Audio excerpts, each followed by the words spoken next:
Каратистот на Партизан Мартин Стоименов повтор пат во низа и ќе понесе титулата спортист на годината. Тој доби најмногу бодови од комисијата за избор.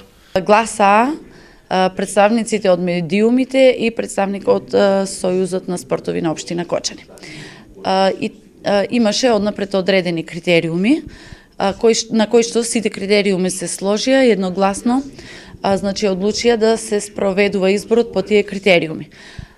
Се гласаше секој со свој број на бодови, на крајот се сумира бодовите и за секоја категорија беше избран по еден кандидат.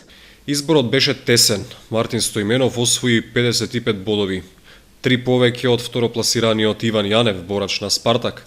Како третопласиран заврши гимнастичарот на клубот за гимнастички спортови Кочани Ненад Атанасовски. Од 4-то до 10-то место следуваат Анета Ѓоргиева, фудбалерка на Иднина С, гимнастичарите на Друштвото за гимнастички спортови Христина Анастасовска, Петар Каров, Емилија Стојановска, кошаркарот на Баскет Дино Љубомир Ангелов, каратистот на Партизан Димитар Јакимов, борачот на Спартак Глигор Анев и кошаркарите на Баскет Дино Славко Нисов и Петар Ѓоргиев. Манифестацијата на која ќе бидат прогласени победниците и во другите категории е в четврток во хотелот Национал, каде се поканети сите управители на спортските клубови од Кочани.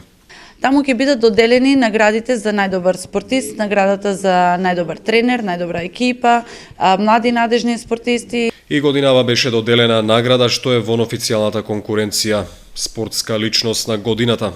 Тоа е Виктор Симовски, кој во 2013 направи редок подвиг, искачувајќи се на врвот Елбрус на Кавказот. За најдобра екипа е прогласена Иднина С од Оризари, за најдобар тренер Николчо Колев од Друштвото за гимнастички спортови Кочани и за најдобар спортски работник Маријан Стоименов од фудбалскиот клуб Иднина С.